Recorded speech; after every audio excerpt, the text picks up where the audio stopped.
lazimnya ya biasa Pak. Nyapu, saya pun juga nyapu biasa ya. Kadang-kadang saya sedang nyapu, ada santri yang buru-buru lari, Ustaz biar saya baik, yaitu binatang itu bisa melihat sesuatu yang gaib yang kita tidak bisa melihat. Kalau kita diperintahkan ketika ada makhluk Allah yang sedang melihat perkara-perkara yang gaib ya, yang gaib itu malaikat atau setan, karena pengaruh manusia itu ada dua pengaruh, yaitu malaikat dan setan ya. Ketika Shallallahu Alaihi Wasallam itu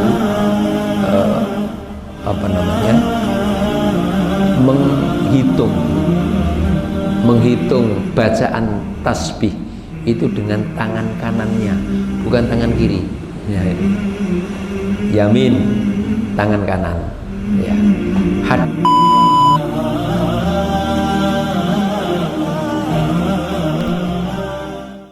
Pun kebiasaan dan hitungan orang Jawa atau manusia ini musim kemarau, tapi Allah menghendaki hujan, alhamdulillah. Ini rezeki ya, agak sedikit sepi tidak apa-apa, tapi dibantu sama Mas Ehsan itu, nanti sama Pak Ehsan biasanya sampai mana-mana. Saya sendiri banyak nggak ngerti, nah, tahu-tahu ada orang yang mengenal saya ternyata lewat Mas Ehsan ya. Jadi kalau berbicara tentang wasail dakwah, sarana dakwah ini, kalau ini namanya musyafahah mubasyarah, jadi ceramah secara langsung, tapi dengan salam moga Pak, dengan direkam melalui ini bisa menjadi musyafahah ghairi mubasyarah. Nanti bisa mendengarkan ceramah secara tidak langsung, jangkauannya lebih jauh, jadi yang mengambil kemanfaatan melalui ini lebih banyak. Saya tidak tahu seberapa pahalanya Mas Ehsan ini dengan menggandakan itu ya, Mas. Baik, Bapak Ibu yang dirahmati Allah, kita dalam pertemuan beberapa pekan yang lalu, bulan yang lalu, karena saya kalau tidak salah 2 kali udzur ya, tidak bisa nggak bisa menyampaikan kajian, bahkan mungkin sejak Bapak tidak, terus pas Ibu ditimbali Allah, sejak itu belum lagi baru kali ini ya. Mudah-mudahan hajjan mabrur, sa'yan masykur, dan ban maghfur, wa tijaratan lan tabur. Pak Rusti yang satu sisi kala itu Allah memanggil beliau untuk ibadah, tapi kala itu juga ya mudah-mudahan kondisi yang baik, Ibu ditimbali Allah ya, mudah-mudahan husnul khotimah, mudah-mudahan. Baik, baru kali ini, dulu kita monggo Mas, silahkan kembali bisa monggo kembali bisa melanjutkan kajian. Dulu kita pakai atau jihah an-nabawiyah li islahil fardi wal mujtama, tapi bukunya ketelisut, tapi kita bisa ngambil dari Maktabah Syamilah buku itu. Nah ini kan itu cuma matan-matan hadis, kami juga tetap mengambil referen dari yang lain-lain untuk memberikan penjelasan atau syarah hadis itu, karena kami sifatnya bukan mensyarah sendiri, tapi kita mengambil bagaimana para ulama memberikan syarah atau memberikan penjelasan dari hadis itu ya. Kalau tafsir kita juga mengambil tafsir para mufassirin yang standar. Hadis kami juga mengambil syarah atau penjelasan para ulama. Di akhir pertemuan beberapa bulan yang lalu itu kita membahas tentang hadis Nabi Shallallahu Alaihi Wasallam bahwa Nabi Shallallahu Alaihi Wasallam itu ketika melihat atau mendengarkan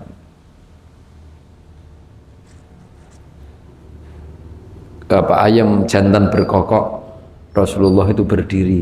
Ya, sebenarnya masih ada amalan-amalan Nabi yang lain lebih daripada itu, karena Nabi bukan hanya sekedar berdiri, ya, tapi beliau mengarahkan kepada para sahabat untuk berdoa, ya. Untuk berdoa memohon fadilah dari Allah. Lengkap hadisnya adalah qala Rasulullah sallallahu alaihi wasallam, idza sami'tum siyahat dikati fas'alullaha min fadli, ya, fa innaha ra'at malakan, ya, wa idza sami'tum nahiqal himar fata'awwadzu billah minasyaiton fa innahu ra'a syaitonan. Hadis riwayat Bukhari dan Muslim, itu hadis yang lebih panjang, yang lebih lengkap. Kalau di buku kita singkat, ya, monggo. Ya, Rasulullah Shallallahu Alaihi Wasallam dawuh perintahkan kepada para sahabat, kalau itu perintah tidak menjelaskan tentang kekhususan untuk para sahabat, berarti berlaku umum untuk seluruh umatnya termasuk kita, ya, yaitu idza sami'tum siyahat dikah, kalau kalian mendengarkan kokokan, kokokan, kluruk Pak Bu, ya. Ayam jantan berkokok atau kluruk, enak bahasa Jawa niki, fas'alullaha min fadlih, maka mintalah kepada Allah fadilahnya. Berarti kita zikirnya kalau kita mendengarkan ayam jantan berkokok itu, kita disunahkan untuk mengucapkan Allahumma inni as'aluka min fadlik, ya Allah saya memohon kepadamu fadilahmu, keutamaanmu. Jadi itulah umat Islam luar biasa. Kalau disimat menjelaskan tentang ciri-ciri atau keistimewaan tarbiyah, manhaj tarbiyah Qur'aniyah, tarbiyah Qur'ani itu adalah di situ ada Rabbaniyah, mengarahkan al-mutarabbi, anak didik itu, kita semuanya ya, yang mengikuti didikan Al-Quran, itu mengarahkan agar supaya selalu memiliki keterikatan dengan Rabb dalam berbagai keadaan. Termasuk kita mendengar ayam berkokok saja suruh mengingat Rabb juga. Nah, luar biasa kalau umat Islam itu melazimi atau mengikuti ajaran-ajarannya. Insya Allah mboten istilah, nggak ada istilah suwung. Nanti ini lagi suwung terus digoda setan, ketempelan demit ngoten ya. Istilah suwung niku suwung dari mengingat Allah, dari zikir. Karena setiap keadaan kita ini diperintahkan untuk selalu berzikir, mendengarkan siyahat dzikah atau mendengarkan ayam berkokok saja kita diperintahkan untuk berzikir. Berzikirnya berdoa, Allahumma inni as'aluka min fadlik, ya Allah saya memohon karunia kepadamu. Fa innaha ra'at malakan, karena kalau ayam itu berkokok itu dia sedang melihat malaikat. Ya, mufradnya malak, jamaknya malaikat.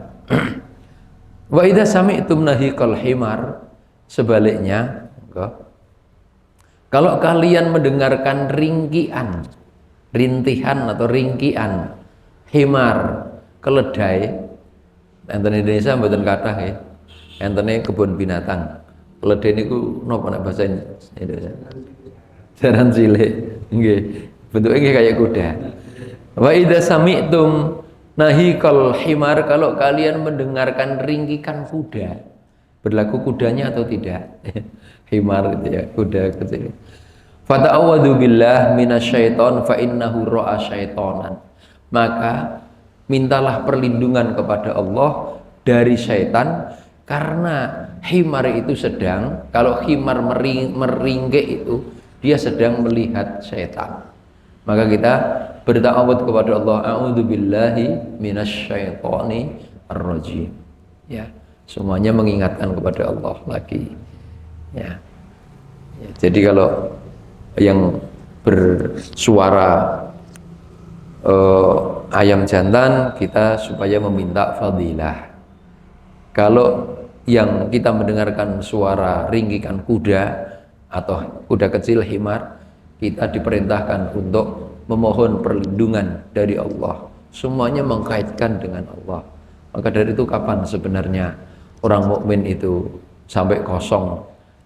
Iya, kosong itu kalau dia tidak menunaikan pesan-pesan Rabbaniyah, pesan-pesan Nabi atau pesan-pesan Allah itu ya.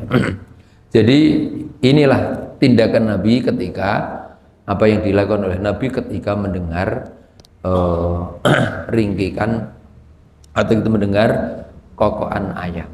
Ya. Rasulullah menganjurkan kita untuk memohon fadilah dari Allah. Sebaliknya ketika kita mendengarkan ringkikan khimar, kita diperintahkan untuk bertawud kepada Allah, memohon perlindungan dengan ucapan a'udzubillah minasyaitonirrajim, karena himar itu sedang melihat setan. Ya, ada beberapa pelajaran yang bisa kita ambil ini ya. Yang pertama ya, kita tahu bahwa sebagian makhluk Allah itu bisa melihat sesuatu yang kita nggak bisa melihat dari perkara-perkara yang gaib. Ya, ilmu gaib, yaitu binatang itu bisa melihat sesuatu yang gaib yang kita tidak bisa melihatnya. Maka kita diperintahkan ketika ada makhluk Allah yang sedang melihat perkara-perkara yang gaib, ya, yang gaib itu malaikat atau setan. Karena pengaruh manusia itu ada dua pengaruh, yaitu malaikat dan setan.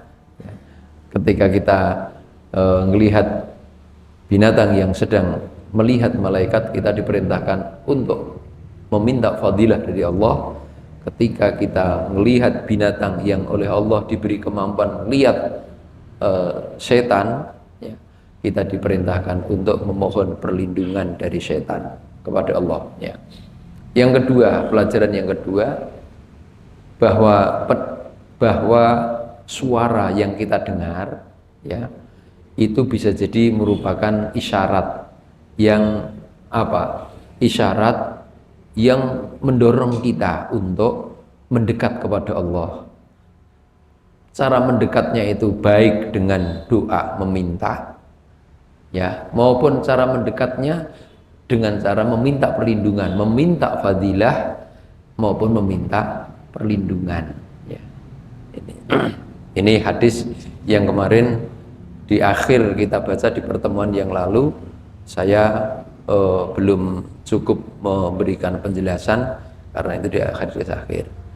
Kemudian hadis yang berikutnya, insyaallah kita akan berusaha untuk istikhraj, untuk mencoba mengambil fawaid tarbawiyah atau nilai-nilai yang bersifat edukatif atau pelajaran ya dari setiap hadis. Yang kadang hadis-hadis itu kayaknya di luar apa namanya, di luar pemikiran kita, kayak begitu diriwayatkan ini. Kalau melihat seperti itu berarti betapa dagingnya, betapa detailnya, betapa telitinya Nabi Shallallahu Alaihi Wasallam ya dalam urusan keseharian kita. Kemudian hadis yang berikutnya, hadis tentang bahwa kana Nabi Shallallahu Alaihi Wasallam yusolli fi na'laihi. Ya. Jadi Nabi Shallallahu Alaihi Wasallam itu sholat dengan mengenakan na'al. Na'al itu apa namanya? Sandal. Kalau na'al itu artinya sandal. Kalau khuf, ya, khuf itu artinya apa namanya? Kasut. Kasut. Biasanya kalau kasut memang dipakai di tempat bersih, biasanya. Kalau sandal kan dipakai di tempat-tempat umum, ya. Tapi nanti ada ketentuan, syarat-syarat dan ketentuan berlaku, ya. Jadi ini hadis yang menjelaskan, nanti hadis yang akan kita baca ini menjelaskan bahwa boleh sholat itu dengan mengenakan sandal, itu boleh. Kalau ya sandal yang dikenakan itu dalam keadaan suci dari najis, ya, karena suci bersih dari najis itu merupakan syarat sahnya sholat, ya, bukan hanya sandal. Kalau ada najis yang nempel pada yang kita kenakan di dalam sholat, langsung pada fisik kita maupun pakaian kita maupun sandal, sama saja itu juga nanti syaratnya nggak terpenuhi, berarti nggak sah, gitu ya. Ya, maka ini sebagai penjelasan lengkapnya hadis saya baca. An Shuraih ibn Hani qal sa'altu Aisyah radhiyallahu anha ayyu syai'in kana an-nabiy sallallahu alaihi wasallam yasna fi baitih. Ini lebih lengkap daripada yang di buku itu, ya. Kalau kemarin fotonya kan saya kirimkan ke Pak Ehsan untuk dikirimkan kepada para ikhwan yang pengikut peserta kajian ini, ya. Tapi ini saya cari hadisnya yang lebih lengkap. Dari Surah Ibn Hani berkata, saya bertanya kepada Bunda Aisyah radhiyallahu anha, ayyu syai'in kana an-nabiy sallallahu alaihi wasallam yasna fi baitih. Tindakan apa, pekerjaan apa yang dilakukan oleh Nabi sallallahu alaihi wasallam di rumahnya. Ini ada sahabat yang bertanya, kalau Muhammad itu ya posisinya sebagai kepala rumah tangga, sebagai bapak, sebagai suami dari istri, bapak dari anak-anak, kepala dari keluarga, itu yang dilakukan apa? Yang dilakukan di rumah, gitu ya. Jadi Rasulullah itu yang dilakukan apa? Maka jawab Bunda Aisyah, qalat kana yakunu fi mihnati ahli. Nabi SAW itu kalau sedang di rumah, beliau itu mengikuti, menyertai pekerjaan keluarganya, ya. Keluarganya, jadi sebagai ayah, ya kadang membantu masak, membantu nyuci, bersih-bersih rumah, biasa. Nah, sekarang walaupun maaf, pimpinan pesantren, ya ketua yayasan, ketua apalagi lah, Pak Lurah, Pak Camat, Bupati, itu kan kalau di kantor sedang bersama masyarakatnya. Tapi kalau di rumah, ya dia bapak dari anak-anak, suami dari istri, kepala dari keluarga, melakukan sebagaimana lazimnya, ya biasa Pak. Ya nyapu, saya pun juga nyapu biasa, ya. Kadang-kadang saya sedang nyapu, ada santri yang buru-buru lari, Ustadz biar saya sapu. Ya saya kadang kalau pas lagi sibuk ya saya kasih, karena ada keperluan barangkali mendidik anak-anak, mengajari peka tanggap, tapi sangat jarang. Saya biasanya enggak, Ustadz ini mau olahraga, enggak ada olahraga itu diwakilkan, enggak ada. Kan enggak ada mewakilkan sehat, ya. Enggak, saya sedang, Ustadz sedang olahraga, sedang ya nyapu. Di rumah biasa. Kalau saya di rumah ya kadang bantu nyuci, menjemur pakaian, ya ngepel, ya biasa, ya. Itu Rasulullah juga begitu. Kana yakunu fi mihnati ahli. Rasulullah itu kalau sedang di rumah, ya beliau melakukan pekerjaan keluarganya. Ahlun itu bisa berarti istri, al-ahl itu, ya. Ya. Ini Masya Allah, ini bagian daripada hadis, ya, yang apa namanya, yang menjelaskan tentang bagaimana Rasulullah itu selaku sebagai manusia biasa itu seperti apa, ya. Kemudian hadis yang selanjutnya yang terkait dengan sandal tadi itu, Rasulullah sholat mengenakan sandal, itu kelanjutan hadis, ya, atau hadis yang lain yang terkait dengan keadaan Rasulullah. An Shaddad ibn Aus radhiyallahu anhu qala, dari Shaddad bin Aus radhiyallahu anhu beliau berkata, qala Rasulullah sallallahu alaihi wasallam, Rasulullah sallallahu alaihi wasallam bersabda, khaliful yahuda fa innahum la yusalluna fi ni'alihim wala khifafihim. Ya, Rasulullah sallallahu alaihi wasallam perintahkan, selisihilah orang-orang Yahudi. Perintahkan supaya tidak tasyabuh, tidak menyamai, niru-niru, tapi kita diperintahkan untuk menyelisihi kebiasaan orang Yahudi. Fa innahum la yusalluna fi ni'alihim, orang-orang Yahudi itu tidak beribadah, tidak sholat dengan mengenakan sandal-sandal mereka. Wala khifafihim, juga tidak mengenakan khuf. Khuf itu kasut. Kasut itu sandal tipis dalam rumah biasanya, ya. Biasanya dalam rumah, ya, untuk menolak dingin, okay? Tapi menutup mata kaki kalau khuf itu, ya. Wala khifafihim. Hadis diriwayatkan oleh Abu Dawud dan disahihkan oleh ahlul hadis, yaitu Syekh Al-Albani. Dalam riwayat lain, ini yang ada di buku kita yang kita kirim, kana an-nabiy sallallahu alaihi wasallam yusolli fi na'laihi. Nabi sallallahu alaihi wasallam salat, ya, dengan mengenakan dua sandalnya. Disebut ini dua sandal, karena mengenakan satu sandal itu tidak boleh, ya. Ada ini satu, Pak, ya kita pakai apa adanya. Nah, kalau sandal tidak boleh, ya. Mending lepas sekalian daripada, ya, tidak boleh pakai satu, ada larangannya begitu, ya. Artinya, penjelasannya bahwa Nabi Shallallahu Alaihi Wasallam itu kadang-kadang, ya, kadang-kadang sholat dalam keadaan mengenakan sandal. Ahyanan dikatakan, tidak selalu, ya. Ya. Mengenakan sandal sewaktu sholat, ya.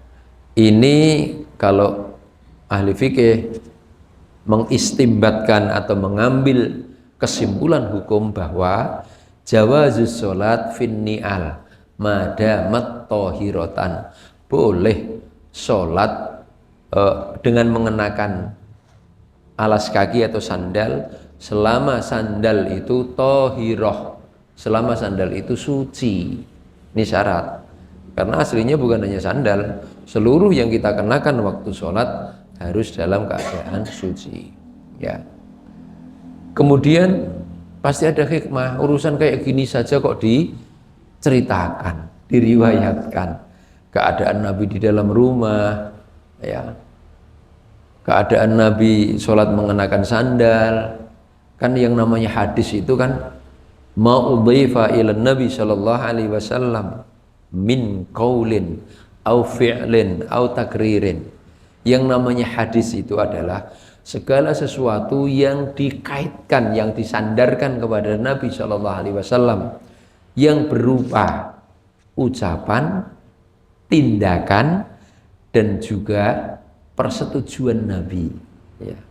Sebuah peristiwa kejadian yang Rasulullah itu menyetujui dengan diam, kadang-kadang dengan ijma' bisukut, atau dengan diam, atau dengan memang ada kata-kata yang menunjukkan kepada persetujuan Nabi. Itu hadis, ini hadis, ya. Ya. Kalau ditanya, Pak, Bu, mana yang lebih kuat? Hadis itu yang berupa tindakan, ucapan, atau pembenaran Nabi? Yang lebih kuat mana? Ini nanti kalau santri belajar di ilmu hadis, ya. Yang paling kuat itu hadis itu kalau berupa ucapan. Karena kalau berupa ucapan, kita bisa memahami sesuai dengan yang dikehendaki Nabi dalam ucapan itu. Kalau berupa tindakan, kadang-kadang perlu penjelasan lain. Kalau tindakan itu nanti ada penjelasan itu khusus Nabi, kan tidak boleh kita lakukan. Tapi kalau ucapan, ya kita langsung memahami sesuai dengan apa yang dikehendaki oleh Nabi Shallallahu Alaihi Wasallam. Ya, begitu ya. Jadi apa hikmahnya? Urusan-urusan kayak gini aja diriwayatkan. Urusan-urusan kecil kayak begini kok dikabarkan.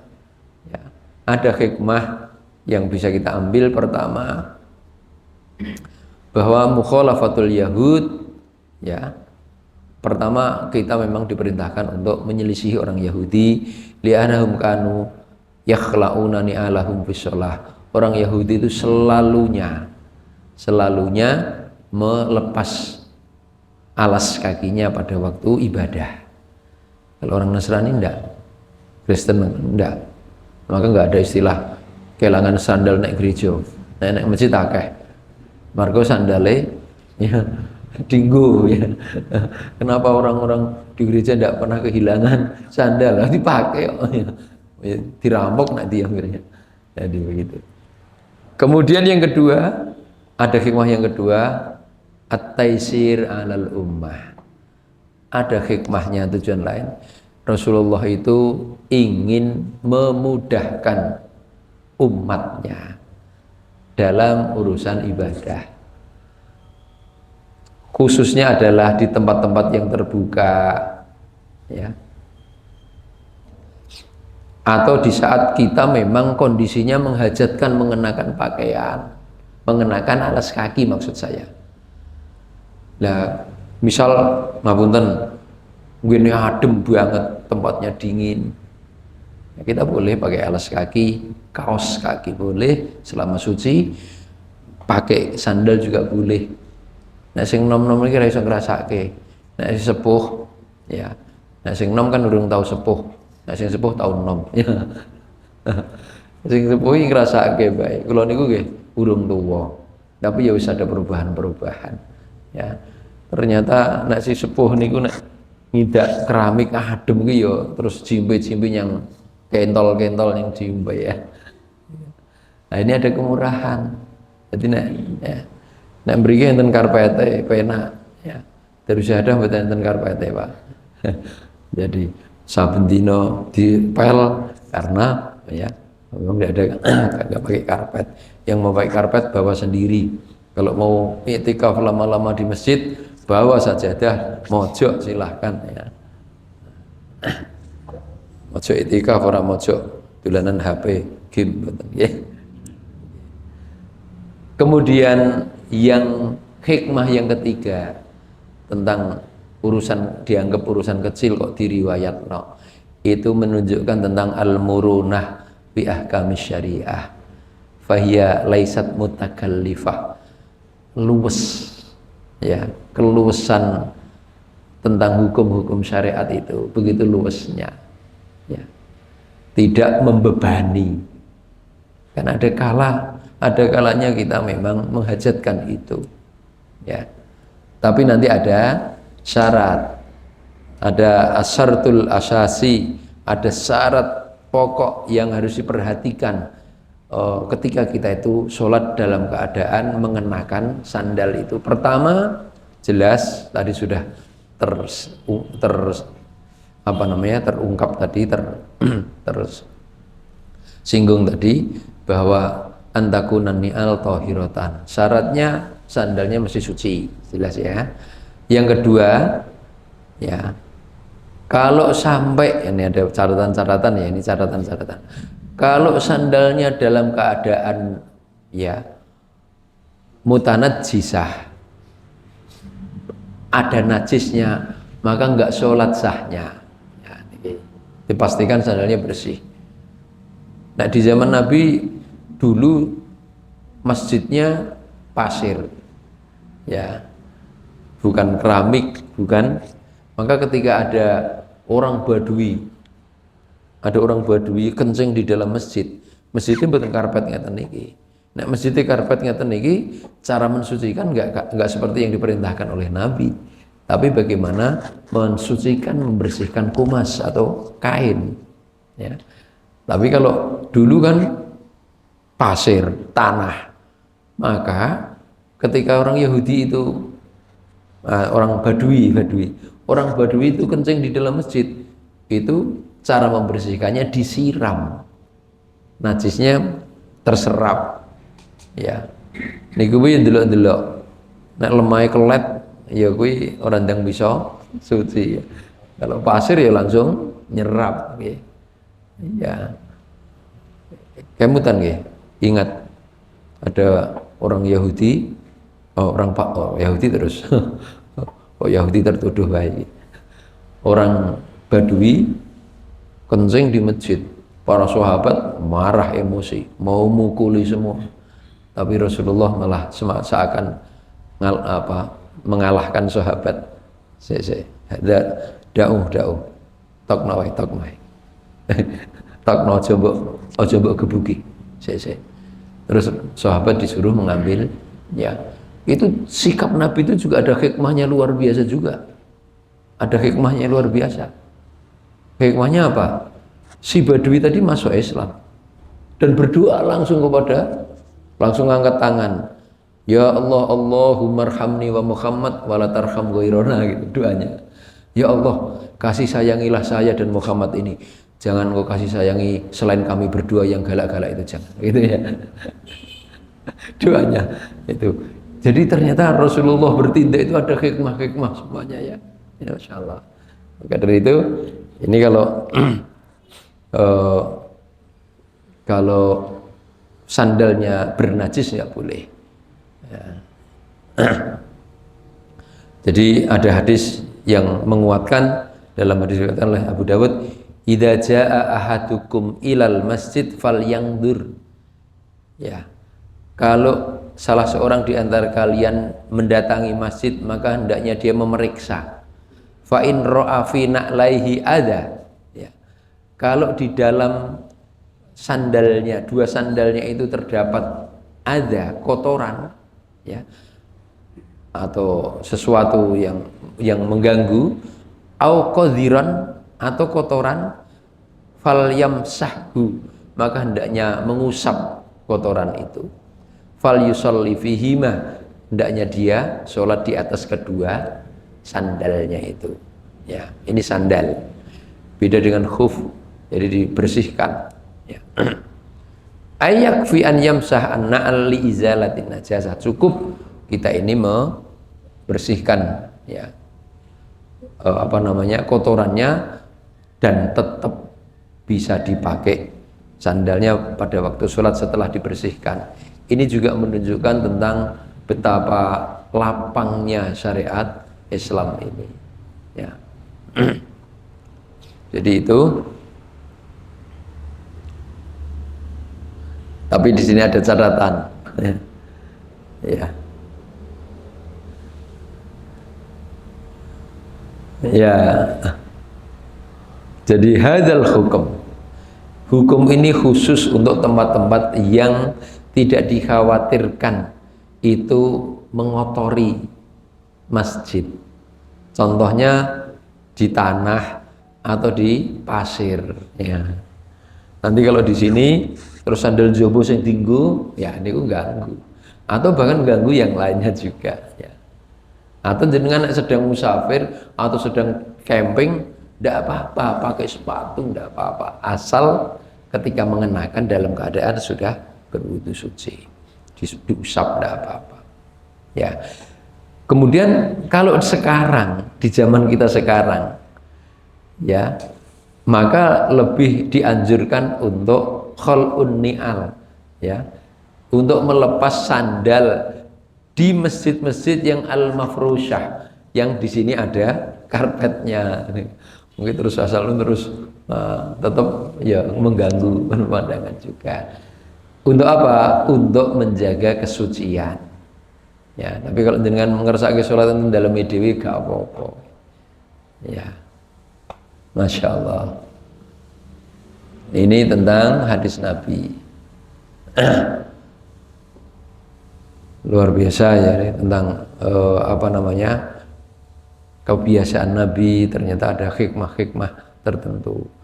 Hadis yang selanjutnya yang saya kirimkan itu, karena Nabi Shallallahu Alaihi Wasallam yaqidut tasbih biyaminih. Nabi Shallallahu Alaihi Wasallam itu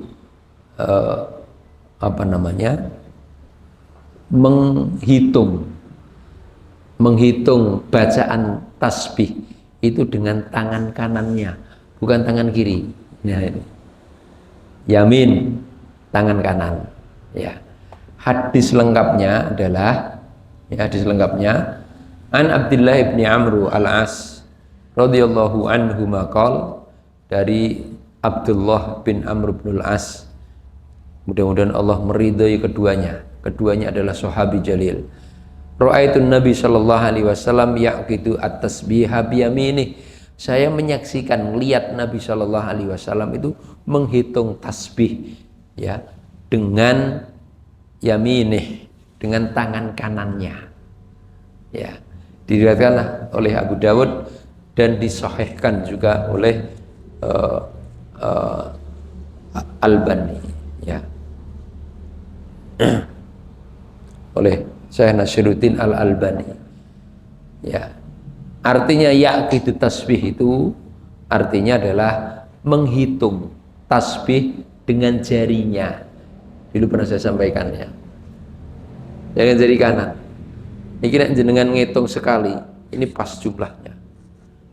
Ini kan ruasnya 3, tambah 1 di atasnya, menjadi 7. Ya.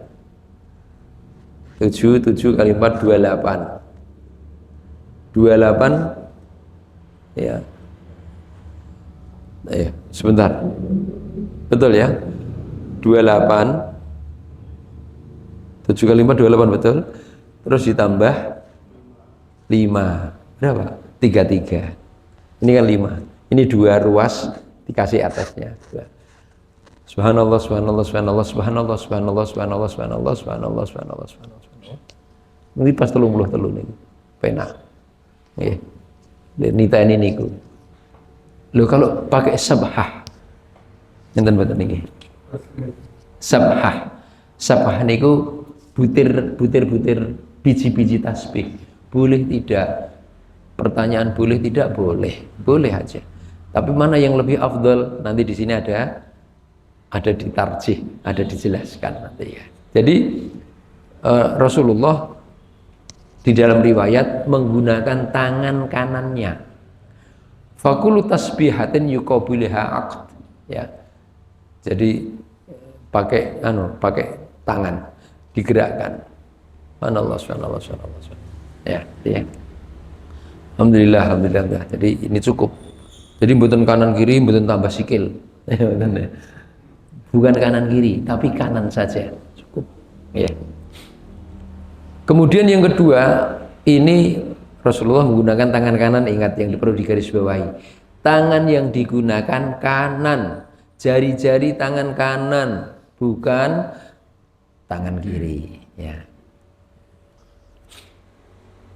Ini menunjukkan tentang fadilah, keutamaan menggunakan tangan kanan dalam zikir dan di dalam amal-amal yang bersih yang utama.